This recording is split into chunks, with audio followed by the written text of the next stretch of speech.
Ministre, la parole est à Monsieur Jacques Krabal. Oui, Monsieur le Président, mes chers collègues, ma question s'adresse à Monsieur le Ministre de l'Économie et des Finances. Le Président de la République a annoncé qu'il n'y aurait pas de hausse d'impôts pour l'année 2014, excepté pour l'augmentation de TVA déjà votée. Hier, le programme de stabilité 2013-2017 a été débattu.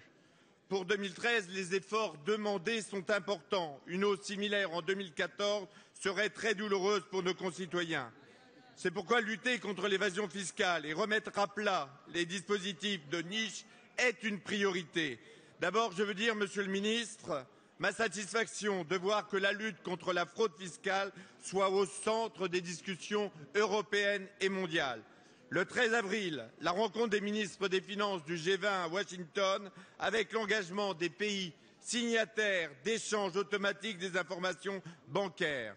C'est sans précédent dans la lutte contre ces fraudes, qu'elles sont inacceptables moralement et insupportables financièrement. Et que dire de l'impôt sur les sociétés? Aujourd'hui, les PME sont plus ponctionnées que les multinationales. Google, Apple, Microsoft, Amazon payent, eux, 37,1 millions d'euros d'impôts alors qu'ils devraient honorer 800 millions. Je dois vous faire part, Monsieur le Ministre, des grandes inquiétudes qui remontent de ma circonscription.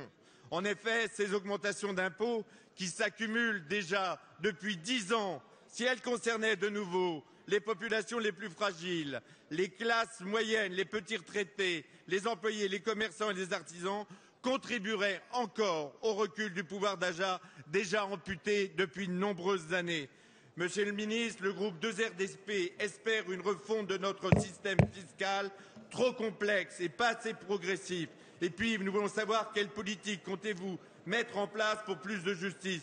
N'oublions jamais qu'il faut s'entraider, c'est la loi de la nature, comme le disait Jean de La Fontaine dans la fable. La parole est à Monsieur Benoît Hamon, ministre délégué chargé de l'économie sociale et solidaire et de la consommation.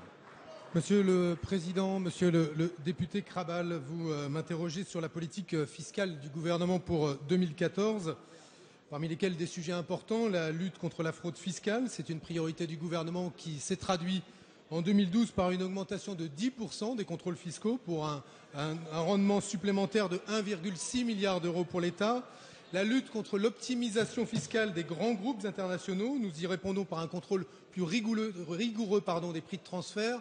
Mais je voudrais insister sur le point que vous avez évoqué, la fiscalité qui pèse sur les ménages et sur les chiffres du pouvoir d'achat en 2012 qui n'étaient pas bons, directement liés aux augmentations d'impôts, 20 milliards d'euros en 2012, dont je veux vous rappeler que 13 milliards de ces euros sont du fait de lois de finances passées avant mai 2012 et 7 milliards d'euros après mai 2012.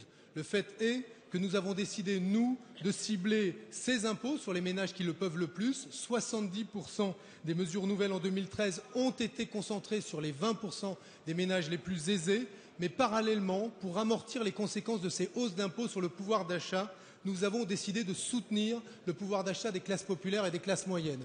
Revalorisation du SMIC, augmentation de l'allocation de rentrée scolaire, décision d'encadrement des loyers dans les zones tendues, plafonnement des frais bancaires par la loi bancaire.